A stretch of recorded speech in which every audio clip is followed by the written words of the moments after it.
Hello, class. I want to take a few moments to discuss workshopping your writing plans for one another.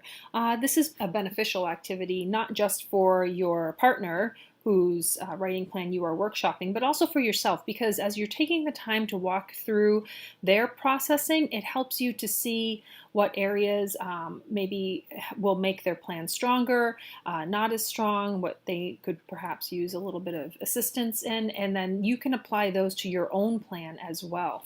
But obviously, we are workshopping each other's plans, so as you're doing that, you will hopefully receive really great feedback from your classmates that will help you in the process. So I am going to focus on the fifth question in the writing plan, which is, has your peer provided adequate credentialing information? If so, how can you tell the source is credible? If not, what could your peer add to establish the reliability of the source? So this is the question that you would be responding to about their writing plan. And I'm going to go over a few examples of it, assuming that they have perhaps given an adequate answer to the question, or maybe if they didn't give an adequate answer. Sometimes people skip sections, but you as the reviewer can still give them really good feedback and help along the way. So I'm going to go over a few of those. So an inadequate response. Let's say they actually did present the sources, and again, it's asking if they seemed credible. So it has presented the sources, and you just answer, the sources seem credible. That's really not helpful. How do you know they're credible? How does the person whose writing plan that you're reviewing, how do they know that they're credible? This is not a helpful response.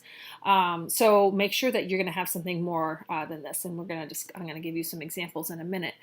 And let's say they don't actually have any sources on there, so they don't actually give the sources. So another inadequate response would be, I don't see the actual sources that will be used for this persuasive essay, so it's a little difficult to ascertain the credentials of the sources that may be used.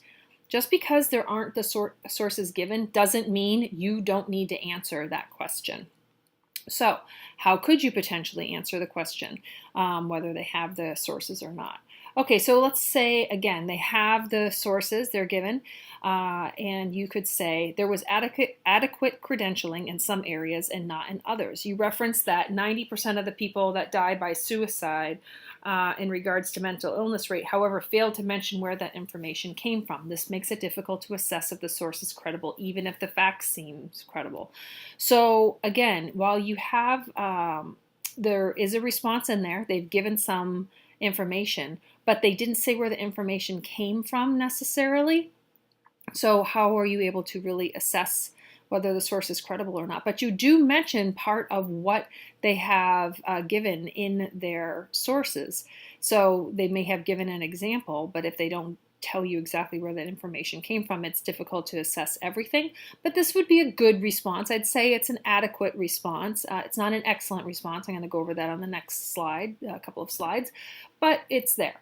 Okay, let's say they don't give you anything. So they don't give you the credentialing in their paper, and they don't even really give you any examples. You can still help them out.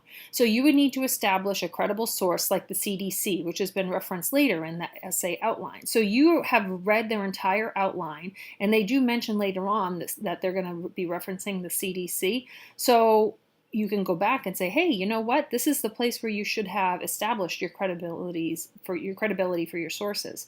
And then also using quotations to show exact work from educated, knowledgeable sources will then enhance the overall perception and thoughts on the subject matter.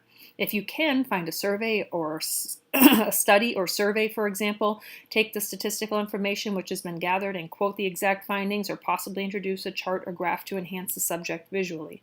So right here you're giving specific ideas of how they could potentially establish themselves with better credentials in their essay.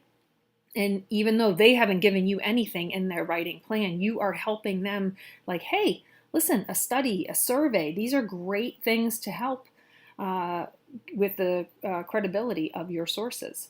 Okay, now let's look at a really great response. So again, let's say that they have given you some responses. Again, they have answered the question, they have given their sources in there, they have tried to fully answer that.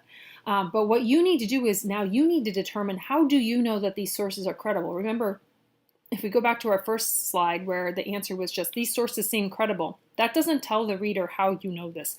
This is going to take a little bit of legwork on your part. But this is how we establish whether things are credible, and it helps your partner to know that you've taken the time to really look into these things.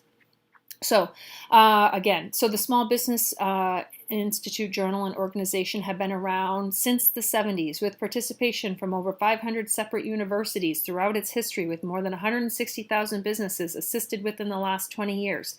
So you have taken the time to look at the source that they have given and establish what kind of a source it is. Again, since the 70s, 500,000 separate universities, all of that. Therefore, you know that this is a credible source. You're applying the CRAP test to the source that they're given. So that way they can see that you know that it is a credible source. And then the next one, I couldn't quite find any info on the International Journal of Global Business.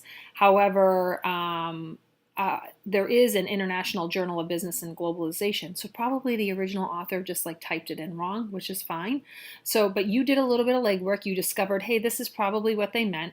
And I'm going to assume that this is the source of this article as well. With over 35 years experience, this source quote, provides a vehicle to help academics, researchers, policymakers, managers, and entrepreneurs working in business to disseminate information and to learn from each other's work. And then it actually, below that, I have the source, the web URL, so that you can see where this came from.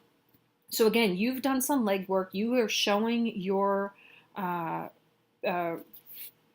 workshopping partner that you've taken the time to look this up, and you're like, oh yeah, this is a good source, a credible source, and I know this because of this. And so then I believe the overall credentials of these sources make them reliable enough to include in the persuasive essay. So again, you are showing that you have taken some time to really establish whether or not these are good sources. Okay, but what if they, again, haven't given you much? How can you still give them excellent feedback when they haven't given you much to work with? All right, that's a great question. I'm so glad you asked. Okay, so for this one, I don't see the sources, so I can't actually connect them back to the arguments being made in the essay. Maybe the summaries were left out. You're kind of like giving them a little, out, like, I'm sure you didn't mean to leave this information out. You don't have to include that. That's just what this writer did. Accidentally when copying, pasting into the writing plans. That being said, I think that including evidence from a source like, and now I've listed the source, this would actually be the citation that you would have found within the Opposing Viewpoints database when you create the citation. So a source like this will provide more adequate proof because this is a recently published article, again, 2016, from a respected publisher, Issues in Science and Technology, and all three authors of this article are respected authorities in their field. And we know this because they are these people right here. So the first author, Oreskes, I'm not sure how to say that, is a professor of history of science at Harvard University, and so on and so forth. So we know these people are respected in their fields. Providing solid proof that climate change has long-reaching effects on our global economy will take your essay from opinion to scholarly fact. You're showing the writer of the plan what it is that they need to do to take their essay to the next level and not just have it be filled with proof. So you've only found one source that's a good solid source. You're not doing all their research for them. My word, that would be crazy. But you are giving them a little bit of a boost. You're showing them exactly what you would need and why in order to make their essay more scholarly, more academic, and better researched in the end. All right, so I hope these help. Be sure to go over and review them as much as you'd like. But again, whether they have given you adequate information in their plan or not does not hinder you in giving them an excellent response in your response to their plan, so that you can give them the most help and the most feedback, the best feedback. Because when you do that, in the end, you're hoping to get that back in response. So hopefully everyone will take some time to do a little bit of legwork for one another, help each other out, and give that excellent feedback on these writing plans before we move into drafting next week. All right, have a great day, and I'll talk to you all later. Bye.